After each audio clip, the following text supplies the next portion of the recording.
오늘은 허물과 죄라는 제목으로 하나님 말씀 함께 나눕니다. 허물과 죄. 허물에 해당하는 헬라어는 파라푸토마신입니다. 이 단어는 정해진 경로에서 이탈한 것을 뜻하거나 또는 바른 길에서 벗어난 것을 뜻합니다. 또한 죄에 해당하는 헬라어는 하마르티아이스입니다. 이 단어는 표준에 미치지 못하다 그런 뜻이에요. 따라서 이 두 단어는 정해진 경로에서 이탈하여 그 표준에 미치지 못한 상태가 되었다라는 것을 묘사한 단어입니다. 또한 이 두 단어는 두 대상을 지시하고 있는데 하나는 인간이며 또 다른 하나는 세상입니다. 달리 표현하면 인간과 이 세상은 하나님께서 정해진 경로에서 이탈하여 하나님이 기대하시고 설정하신 표준에 미치지 못한 상태가 되었다는 것을 사도는 말씀하고 계신 거예요.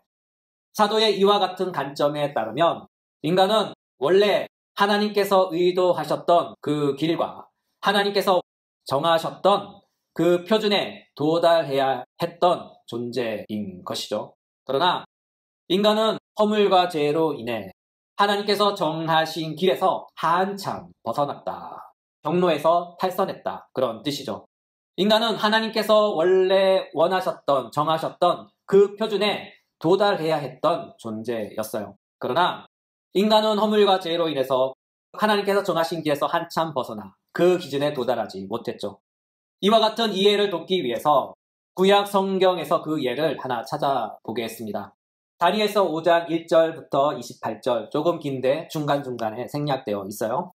벨살살 왕이 그의 귀족 1000명을 위하여 큰 잔치를 베풀고 그 1000명 앞에서 술을 마시니라. 그때에 사람의 손가락들이 나타나서 왕궁 촛대 맞은편 석회벽에 글자를 쓰는데 왕이 그 글자 쓰는 손가락을 본지라. 이에 왕이 즐기던 얼굴빛이 변하여 그 생각이 번민하여 널쩍 다리 마디가 녹는 듯하고 그의 무릎이 서로 부딪힌지라. 왕이 크게 소리질러 술객과 갈대아 술사와 점쟁이를 불러오게 하고 바벨론의 지혜자들에게 말하되 누구를 막론하고 이 글자를 읽고 해석을 내게 보이면 자색 옷을 입히고 금사슬을 그의 목에 걸어주리니 그를 나라의 셋째 통치자로 삼으리라 하니라. 그때 왕의 지혜자가 다 들어왔으나 능히 그 글자를 읽지 못하며 그 해석을 왕께 알려주지 못하는지라. 이에 다니엘이 부름을 받아 왕의 앞에 나오매 다니엘이 왕에게 대답하여 이르되 내가 왕을 위하여 이 글을 읽으며 그 해석을 아뢰리이다. 기록된 글자는 이것이니 곧 메네 데겔 우바르신 메네 데겔 우바르신이라. 그 글을 읽고 해석하건대 메네는 하나님이 이미 왕의 나라의 시대를 세워서 그것을 끝나게 하셨다 하며 데겔은 왕을 저울에 달아보니 부족함이 보였다 하며 베레스는 왕의 나라가 나뉘어서 메대와 바사 사람에게 준 바 되었다 함이니이다. 길죠. 긴 글을 읽었지만 여기서 우리가 필요한 요점은 짧습니다. 요점은 바로 이것이죠. 메네 데겔 우바르신 메네 데겔 우바르신입니다. 다니엘의 해석에 따르면 여기서 메네는 계산하다, 셈을 세다라는 뜻이고 데겔은 저울 또는 저울에 다는 행위를 뜻하며 베레스는 쪼개짐, 나님을 뜻합니다. 여기서 혹여나 하는 마음에 드리는 말씀인데 어떤 예리한 분들은 속으로 이런 질문을 할 수 있죠. 분명 메네 데겔 우바르신이라고 했는데 베레스는 어디서 나온 건가요? 혹시 성경 기록의 오류인가요? 하는 궁금증을 가질 수 있죠. 네, 저도 한때 그것이 좀 궁금했는데 요즘에는 많이 해소가 됐습니다. 성경을 읽을 때 가끔 동일한 뜻의 단어가 앞에 단어와 뒤에 단어가 그 읽히는 것이 좀 다를 때가 있어요. 그 이유는 이렇습니다. 메네 데겔 우바르시는 번역자가 히브리어 원문을 그대로 번역했기 때문에 그래요. 히브리어 원문을 읽으면 이 문장은 이렇습니다. 메네 데겔 우파르신입니다. 여기서 우파르신은 히브리어 접속사 우와 쪼개다 찢다는 뜻의 페라스가 마치 한 단어처럼 나란히 등장해서 우바르신이라 들리는 거예요. 히브리어에서 접속사가 이렇게 붙어서 나오는 경우가 많습니다. 히브리어에서 접속사가 붙는 단어가 나올 때 우리가 그것을 들으면 이것은 마치 한 단어를 듣는 것처럼 들리는 거예요. 또한 히브리 단어 앞에 접속사가 붙느냐 안 붙느냐에 따라서 히브리어를 읽고 쓰는 방식이 조금 달라져요. 잘은 모르겠지만 그것은 히브리어 문법인 것 같아요. 여튼 페라스 앞에 접속사가 붙느냐 안 붙느냐 또는 히브리어 문법에 따라 페라스가 파라스가 되기도 하고 페라스가 되기도 합니다. 여튼 히브리어 원문에는 우파라스 되어 있어요. 따라서 이것은 단지 히브리어 번역을 소위 콩글리시로 번역한 번역상의 차이일 뿐 원문상에는 그 내용에는 전혀 문제가 없다는 점을 꼭 말씀드리고 싶습니다. 여튼 중요한 것은 아닌데 가끔 사소한 것에 목숨 거시는 분들이 조금 계셔서 사소한 것에 목숨 거시지 마시라 하고 전혀 안 중요한 것을 마치 중요한 것처럼 장황하게 설명했습니다. 요점은 하나님은 한 개인이나 또는 세상을 하나님이 바라시고 요구하시는 그 목표와 기준치를 정하셨고 이에 개인과 그 세상을 하나님이 정하신 목표와 기준에 부합하는지 세어보시고 저울에 달아보신다 하는 거예요. 그렇죠? 참 무섭죠? 하나님께서는 악인이든 선인이든 각 사람마다 각 시대마다 하나님께서 정한 목표가 그 기준치를 갖고 계신다는 뜻이죠. 이런 말씀을 들으면 어떤 분들은 이런 말씀을 하셔요. 에이 설마요. 네, 설마가 사람 잡습니다. 우리 주님은요, 이 세상 계실 때 이런 말씀을 하셨어요. 누가복음 12장 6절 7절 참새 5마리가 두 아사리온에 팔리는 것이 아니냐. 그러나 하나님 앞에서는 그 하나도 잊어버리시는 바 되지 아니하는도다. 너희에게는 심지어 머리털까지도 다 세신 바 되었나니 두려워하지 말라. 너희는 많은 참새보다 더 귀하니라. 그렇죠. 여기서 요점은 이것입니다. 하나님은 당신께서 창조하신 이 세상의 그 어떤 것 하나도 다 잊어버리거나 기억 안 하시고 계신 것이 하나도 없다는 거예요.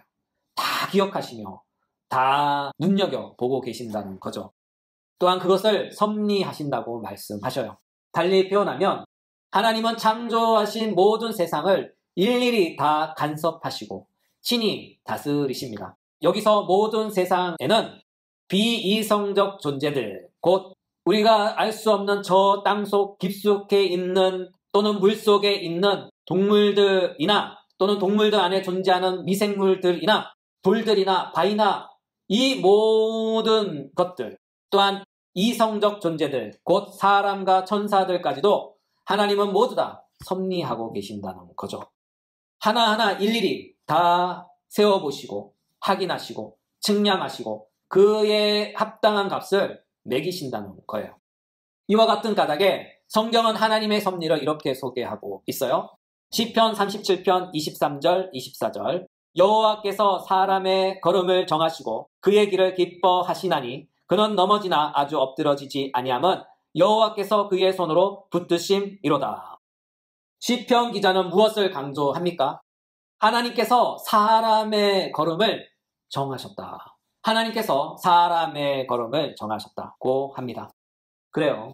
사람이 임의로 그의 길을 걷는 것처럼 보여도 모든 길과 걸음은 하나님이 정하신 길과 걸음을 걷는 거예요. 여기서 믿는 자와 안 믿는 자, 다른 말로 표현하면 그리스도인들과 비그리스도인들의 차이는 무엇이냐 하면요. 그리스도인들은 인생의 길을 걷다가 때론 넘어지고 실패하고 나고 하지만 그 넘어진 자를 다시 일으켜 세우며 실패를 기회로 변화시키시고 인생의 낙오자를 인생의 성공자로 하나님께서 만들어 주십니다. 반면에 비그리스도인들은 어떠할까요? 그들의 넘어짐, 그들의 실패, 그들의 낙오는 오직 그들 자신의 몫으로 내버려 두십니다. 달리 표현하면 하나님은 그를 안 도와주신다. 하나님은 그를 안 붙잡아 주신다 하는 거예요. 그래요. 이것이 그리스도인의 걸음과 비그리스도인들의 걸음의 차이입니다. 한원하면 그리스도인들은 그들의 모든 인생의 걸음을 하나님께서 붙잡고 계시지만 비그리스도인들은 그들의 모든 인생의 걸음을 오직 그 자신 스스로 해결해야 한다는 뜻이죠. 그렇죠? 그래요. 그리스도인들은 그의 인생을 하나님께서 붙잡고 계십니다. 전능하신 능력으로 말이죠. 그래서 넘어져도 괜찮아요. 실패해도 괜찮아요. 낙오해도 괜찮습니다. 왜요? 하나님께서 다시 그의 인생을 일으켜 세워주시고 실패를 성공으로 낙오자를 이끌어 세상의 정상으로 우뚝 서게 하실 것이기 때문이죠. 세상이 볼 때는 연약한 자, 실패한 자, 낙오한 자처럼 보이지만 하나님의 섭리 안에서는 그는 강한 자, 성공한 자, 정상에 이미 오른 자입니다. 여러분은 지금 우리 자신이 늦었다고 생각하십니까? 아니요. 아닙니다. 여러분은 하나님 안에 있다면, 그리스도 안에 있다면, 그분께서 정하신 걸음을 걷고 있다면, 여러분은 지금 이 세상 그 누구보다도 가장 빠른 걸음을 걷고 있는 거예요. 하나님께서 한 번만 우리의 인생에 나타나셔서 간섭하시면, 역사하시면 우리의 인생은 한 방에 역전되는 줄 믿으시기 바랍니다. 하여 예수님을 믿는 여러분, 예수 그리스도 안에서 소망을 가지세요. 왜냐하면 하나님의 능력은 결코 약하지 않습니다. 그분의 능력은 강한 능력이요, 전능한 능력이기 때문이죠. 이 사실을 믿으시기 바랍니다. 본론으로 돌아와서 하나님께서 다니엘서를 통해 그 예로 보여주셨듯이 하나님은 인간을 창조하실 때, 그리고 이 세상을 창조하실 때 하나님께서 생각하시고 바라시는 목표와 그 기준이 있었어요. 그것이 무엇일까요? 이에 대한 대답은 이미 창세기에 딱 기록해 놓으셨죠. 창세기 1장 26절. 하나님이 이르시되 우리의 형상을 따라 우리의 모양대로 우리가 사람을 만들고 그들로 바다의 물고기와 하늘의 새와 가축과 온 땅에 기는 모든 것을 다스리게 하자 하시고, 이 구절에서 우리의 형상, 우리의 모양이란 말씀을 주목해 보셔요. 형상에 해당하는 히브리어는 첼렘이고 모양에 해당하는 히브리어는 데무트입니다. 형상 그리고 모양, 이 두 단어는 성경에서 서로 번갈아 사용되는 언어이긴 하지만 이 두 단어는 엄연한 차이가 있어요. 오늘 본문과 대비해서 보면 이렇습니다. 형상은 허물에 상응하는 것으로 표준입니다. 딱 정해진 값이에요. 모양은 재와 상응하는 것으로 그 내용이며 그 분량입니다. 이것을 좀 더 쉽게 설명하면 이런 것이죠. 똑같진 않지만 비슷한 예입니다. 가령 붕어빵 아시죠? 이 붕어빵을 우리가 생각해 볼 때 붕어빵은 1개를 찍어내든 100개를 찍어내든 심지어 1만 개를 찍어내든 그 붕어빵의 모양이 일정합니다. 왜냐하면 붕어빵을 찍어내는 틀이 일정하기 때문이죠. 이처럼 붕어빵에서 붕어빵 틀은 형상에 해당되고 그 틀에서 나온 붕어빵은 모양에 해당되죠. 그러나 이보다 더 잘 명확한 예가 있어요. 바로 하나님의 살아있는 교보제입니다. 그것이 무엇일까요? 바로 우리 주 예수님이시죠. 고린도후서 4장 4절. 그리스도는 하나님의 형상이니라. 골로새서 1장 15절. 그는 보이지 아니하는 하나님의 형상이시요. 히브리서 1장 3절. 이는 하나님의 영광의 강체시요 그 본체의 형상이시라. 그렇습니다. 예수님은 하나님의 형상 그 자체입니다. 왜냐하면 예수님은 하나님에게서 나오신 하나님이시고 빛에서 나온 빛이시고 아버지 하나님과 동일한 존재와 동일한 속성을 지니신 분이시기 때문이죠. 예수님께서 그렇게 불리는 까닭은 예수님의 존재의 한 부분 때문이 아니라 예수님께서는 절대적으로 하나님과 일치하기 때문이에요. 이와 같은 이유로 예수님은 아버지 하나님의 정확한 형상입니다. 우리가 눈으로 볼 수 있도록 보이지 아니하는 하나님의 형상이 곧 우리가 볼 수 있는 하나님의 형상으로 나타난 거예요. 하나님의 형상이 이것이다 라는 표본을 제시해 주신 것이죠. 이로 인하여 우리는 반드시 예수 그리스도, 하나님의 형상이신 예수 그리스도를 닮아야 합니다. 한마디로 예수님의 붕어빵이 되어야 한다. 예수님의 붕어빵이 되어야 한다. 그런 뜻이죠. 로마서 8장 29절. 하나님이 미리 아신 자들을 또한 그 아들의 형상을 본받게 하기 위하여 미리 정하셨으니. 갈라디아서 4장 19절. 나의 자녀들아 너희 속에 그리스도의 형상을 이루기까지 다시 너희를 위하여 해산하는 수고를 하노니. 그렇죠. 사도의 이 모든 구절들이 언급하듯이 우리는 모두 다 예수님처럼 되어야 해요. 말과 행동에 있어서, 우리의 인격과 성품에 있어서 모든 방면에서 예수님을 쏙 빼닮은 작은 예수가 되어야 해요. 이와 같은 측면에서 예수님은 하나님의 정확한 형상이시며 우리는 예수님의 틀 안에서 예수님을 닮은 작은 예수들이 되어야 하는 거죠. 한마디로 우리 모두가 예수가 되어야 한다. 우리 모두가 예수가 되어야 한다. 하노라면 우리 모두가 하나님의 형상이 되어야 한다. 우리 모두가 하나님의 형상이 되어야 한다. 그럼에도 예수님과 그를 닮은 붕어빵에는 확실한 차이가 있어요. 그것이 무엇일까요? 예수님은 절대적인 의미에서 하나님의 형상이지만 우리는 상대적인 의미에서 하나님의 형상입니다. 예수님은 신적 존재 내에 있는 하나님의 형상이지만 우리는 신적 존재 밖에 있는 하나님의 형상이에요. 예수님은 신적 방식으로 하나님의 형상이지만 우리는 피조물의 방식으로 하나님의 형상입니다. 이것이 하나님의 참 형상인 예수님과 우리의 근본적인 차이이에요. 그렇다면 하나님의 형상이란 무엇일까요? 전통 개혁신학이 제시하는, 개신교가 제시하는 좁은 의미에서의 하나님의 형상을 소개하면 바로 이렇습니다. 의와 진리와 거룩함. 의와 진리와 거룩함입니다. 에베소서 4장 23절. 하나님을 따라 의와 진리의 거룩함으로 지으심을 받은 새 사람을 입으라. 그렇습니다. 하나님의 형상은 바로 의와 진리와 거룩함입니다. 우리의 전 인격이, 우리의 말과 행동이 바로 의로워야 합니다. 우리의 전 인격이, 우리의 말과 행동이 진실해야 합니다. 우리의 전 인격과 우리의 말과 행동이 거룩해야 합니다.